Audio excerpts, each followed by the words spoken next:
Welcome to Legal Clarity, a podcast brought to you by Brenner solicitors. Discover a blend of legal expertise, case studies, and real-life journeys designed to inform and inspire. To celebrate this year's National Conveyancing Week, Sarah Finn, Lizzie Phillips, Chloe Blake, Natalie Cortez, and Nicola Brighton sit down to answer some frequently asked questions about buying and selling property. My partner and I are purchasing a property, but I'm putting in a larger amount of the purchase price. Is there any way I can protect myself? Yes, you can draw up a declaration of trust which confirms varying shares of ownership of property, and we can put you in touch with our private client department who can assist with that. When should I instruct a conveyancing solicitor? I'd probably say once you've put an offer in or had an offer accepted on a property you're purchasing, or when you've had an offer received that you've accepted on your sale. Yeah, or I mean, if you've got a range of prices that you're looking at, you might always want to just get a quote a little bit earlier, just so you can get your finances in place. And sometimes if you do it a little bit earlier, you can do some of the compliance bits beforehand, which speed the process up a little bit. Get a bit ahead of the game, get your ID all sorted. Okay, what is the importance / what are the benefits of having searches on a property that you are purchasing? That's quite a good one.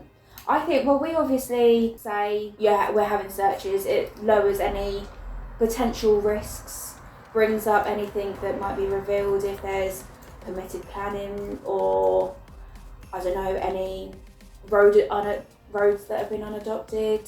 Yeah, I think it's always important to have a search. It may, 9 out of 10 may not say anything that you don't already know, but there's always the chance that there'll be something on there. There can be housing grants on there, and there's no way of finding out if there's a housing grant on a property other than to have a local authority search carried out. And they can secure considerable sums of money which will remain on the property, so definitely always worth having it done. When you're spending that much money on a house, saving a few £100 actually may not be saving a few £100 but not having searches done. What is the deadline to submit SDLT return to HMRC? 14 days after the completion date.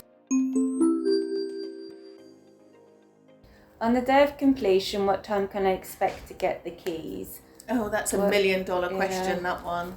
The legal time for completion is usually either 1 or 2 o'clock. That's what time the contract actually states. But on the day of completion itself, it usually depends on how quickly the money gets transferred up. So how long the chain is can sometimes go through by 10, 11 o'clock in the morning. Sometimes you're still waiting for money to come through at 4 o'clock in the afternoon. And also you have to be realistic. If you've got people who are all physically moving, you can't always physically move as quickly as money can transfer. So if someone is still loading up a van, then you're not going to get the key. So I always try and say to people, just kind of keep in touch with us. We can let you know how the money is coming along, but there's always a chance that it's not going to coincide with when someone's actually physically moved out. I think the day of completion, you have to just keep in touch with your solicitor or your conveyancer, and then they'll let you know when it's sort of how it's coming along. Yeah, and don't give your keys over until your conveyancer's told you it's completed. Yeah, definitely. Why do I need a conveyancer? I think there is a common misconception that conveyancing is actually just filling in a couple of forms and anyone can do it. And there is an element of the whole process which is very process driven, but there is also an awful lot that a conveyancer does that people don't necessarily realise. So we have compliance and regulation for property transactions is huge now, and that's all put on conveyancers to sort out. So that takes a considerable amount of time, and if you don't do it right, you can sometimes have problems getting registered after completion if you're buying property. But also there are so many potential pitfalls and title problems that might crop up that people don't even realise, and if you're not a conveyancer you wouldn't see them, you wouldn't know what they were. And if you're spending, it's your biggest investment you're ever going to make is buying a house. So for the small amount of, in the grand scheme of things, time and money it costs to actually get it done properly, it's worth it, because if you don't do it properly, you're stuck with a very big asset that you can't do anything with, and that can cause massive problems. And I always think as well, because conveyancers, especially local ones, they have so much knowledge of the local areas that they might have dealt with another property in the same area and know that, well, this property had this issue, this is how I know that we have to go about it to fix it if it crops up again, which you wouldn't know if you didn't do that. What is the difference between exchange and completion? So when you exchange contracts, that's when you're legally committed to buy the property. Yeah. That's when, if you're the buyer, you put down your 10% deposit, and risk losing that if you don't complete. You fix a completion date, and then it's legally binding for everybody. Completion is the day when all the rest of the money gets changed over to whoever it needs to go to, and you legally become the owner of the property that you're buying, and you move in or move out, more importantly, which occasionally gets forgotten about. Home insurance goes on exchange, is that right? Home insurance goes on in exchange, the risk passes on exchange, although I don't think I've ever advised a selling party to cancel their insurance on exchange, because it's better for it to be insured twice than not at all. Yeah. But legally, under the standard conditions of sale, insurance risk passes on exchange. Yeah.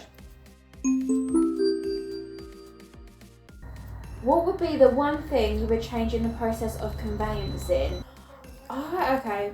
I think if I could change anything, I would change time pressure.